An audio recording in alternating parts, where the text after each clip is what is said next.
When people look at my paintings, I wonder if they imagine that I live in like a Disney movie, you know, of like La La Land.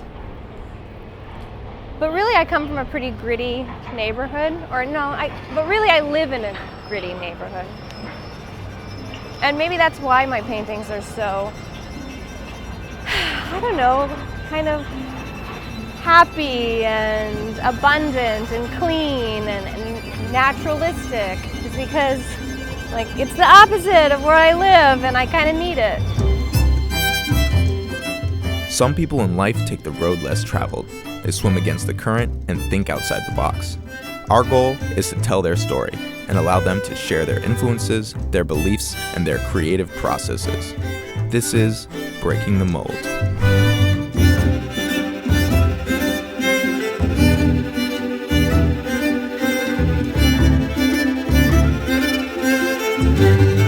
My name is Iris Scott, and I'm an oil finger painting artist. And this is my cat, Foxy. So today I'm going to paint the Forbidden Cat painting.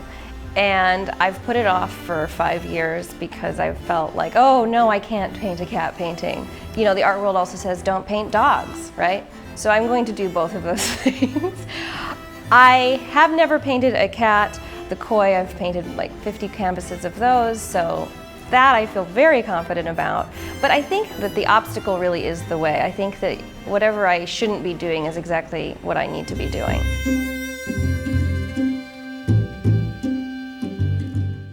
I feel like ideas are everywhere, and most of them are just complete garbage, okay? But if one lingers, if one kind of keeps popping up, and I kind of can't keep ignoring it, it'll usually come to the forefront of my to-do list. I treat my process as, let's do tiny, tiny baby steps in a safe way and think in terms of years. Let's paint 40 koi paintings and then barely innovate into a painting of koi and a cat swimming in the koi. I think that one of the problems with artists today, beginner artists, and why they struggle so much is they're always trying to bite off more than they can chew. They're always trying to innovate way too much, way too early, and then they become completely overwhelmed and quit.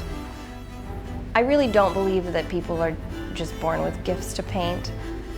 And even though as a youngster I was labeled as a gifted kid in art, looking back I was practicing way more than everyone else. The gift label helped me stay motivated, but in hindsight I realized I didn't need it at all.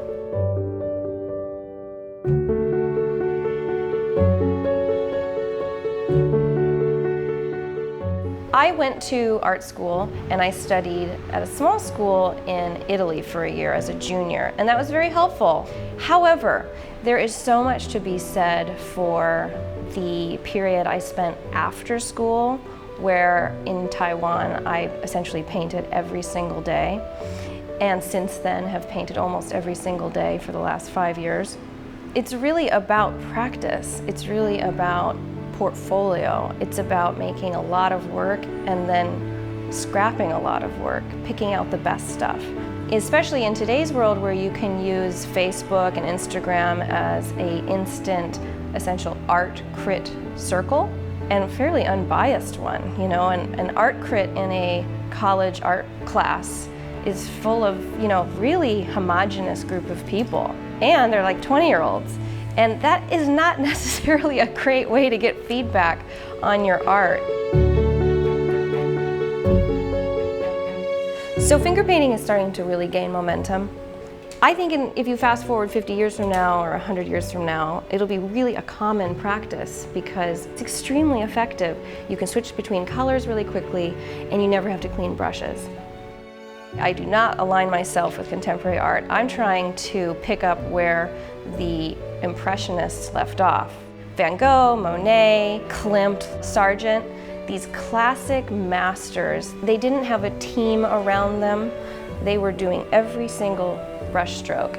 And I think we've lost that. Those paintings that are fine and technical and in many cases impressionistic, those have sort of gone to the wayside, but this pendulum will swing back. I just don't know exactly when. And I don't really care. I don't care how many millions of dollars they're selling the contemporary art for. I don't like it. I think it's awful most of the time. When I'm working at home all day in like total peace and harmony, I really kind of need to shake that up and go outside and be just bombarded by stimulation. And so, you know, a 30-minute, hour-long walk, and I feel a tremendous desire to, you know, run back home and get back to the painting.